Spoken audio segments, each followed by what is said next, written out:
ആഹാ, ഇത്ര രാവിലെ 10 മണിക്കൊക്കെ എഴുന്നേറ്റ് എങ്ങോട്ട് പോകുന്നല്ലേ? ശരിക്കും പറഞ്ഞാൽ കഴിഞ്ഞ 2-3 മാസം അടിപൊളിയായിട്ട് നാട്ടിൽ എൻജോയ് ചെയ്ത് അതിലെനിക്ക് ഒരു റിഗ്രറ്റും ഇല്ല. പക്ഷേ ഇവിടെ ബാംഗ്ലൂർ വന്നിട്ട് ഇപ്പോൾ 2 ആഴ്ചയായി. എന്നിട്ടും എൻ്റെ ആ ഒരു ഹീലിംഗ് റൂട്ടീനും കാര്യങ്ങളും എന്തിനേറെ പറയുന്നു, കുക്ക് ചെയ്യാൻ വരെ എനിക്ക് അങ്ങോട്ട് സെറ്റ് ആവുന്നില്ല.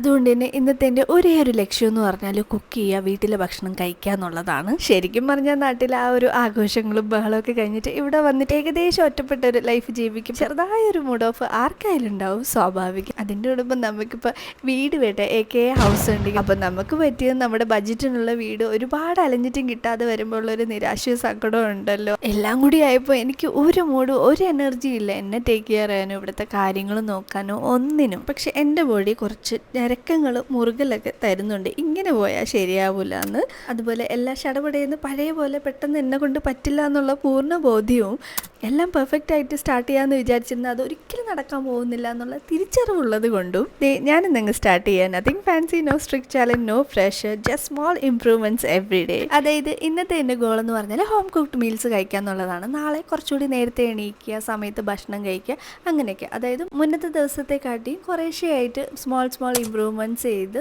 ഓരോ ഡേയും ബെറ്റർ ആക്കുക. അങ്ങനെ പതിയെ എൻ്റെ ആ ഒരു പഴയ ഒരു ഹീലിംഗ് റൂട്ടീനിൽ എത്താമെന്നുള്ളതാണ്. അതുകൊണ്ട് തന്നെ ഈ ഒരു സീരീസിനെ ലെറ്റ്സ് കോൾ ഇച്ചിരി ബെറ്റർ ദാൻ യെസ്റ്റർഡേ. റെയിൻകോട്ട് ഇട്ട് നടക്കാം.